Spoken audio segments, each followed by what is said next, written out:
هل لو بدل أشدها وحلقة بدل وحنا هلو كبير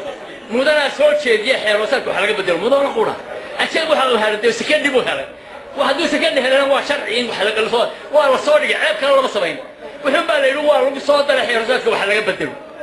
ولا خيلي إن عضو قاعد على لوكر بحيا مكان قديم ذا شيء قارش على سنين وحلقة بدل قارن ديدين وحقوا إن عضو قاعد بس حل بالوحدة وقالوا قبل تصير مرة بدن قول هذا السواق هنا إسلام كاسينا أفكين إن لقيه شيء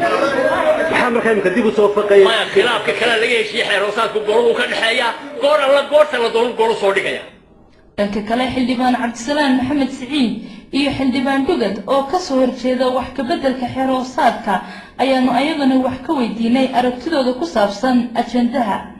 guddiga joogtada ah waxyaabaha ay u qaybsantay wax ka mid ah anshaxa wax ka beddelka xeroosaadka soo jeedinteeda iska leh waxay ku soo dartaa warbixinteeda ku soo dartaa laakiin tan waxa weeye mu'aamarad sahyuuniyeysan oo cilmiyeysan oo qodobaysan oo ujeedda leh waayo waxa weeye ujeeddada leedahay ku sheegayna waxa weeye أغلبية الجبرة أيها واحد لو أكثر إلا الربع إلا قد يقول هل كي هاي تو تك إلا قول الجيرمان إلا قد يقول وان تو تك إلا قد يقول سيب الماجورتي هل ديري تاسلمت سورة يسمعها شو بتقولها هي وهلا مدي هلا بدو قلوا كله ولا فرنتا يقولها حكومة برلمان وكذا ويا لبده واحد لو ولد كلا لبده الجيرمان عد هل ديري كايا واحد لو ولد كلا عد تو تك لما ميلودي هل دير وفيت فاي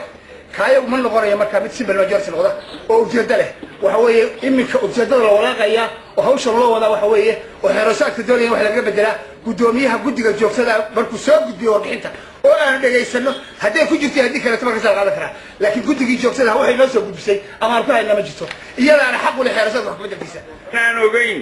waxaan imika ku soo dalcaan noogu mana taalo waraga aanu dhibnay shirweyna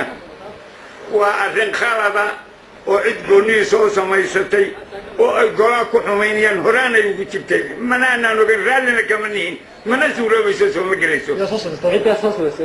waxa soo sameeyay guddoonkan imika Sheekh Axmed iyo waxa soo sameeyay ninkan kale ku xigeenkiisa ah iyo Cabdulaahi Dheer oo saddexdaas ay ka timi وانا واحد قالوا له مديدي وانا حمينا يقول له لفيسه حلي باني دغد واحد تمر الهراء قالها in badan in dhaxyaalay oo arinta qodobkan laftiisu uu kamid ahaa in warana badan qolaha dhaxlitay kabacdina waxa soo sheegtay in aad ka bogsateen oo aad ka hadasheen oo aad ka wada shirteen oo aad dhameyseen maxay ka dib soo celiyay waxa soo celiyay meeshu baa mushtari way noqotay dad baa xiisada sameeyo had iyo goorada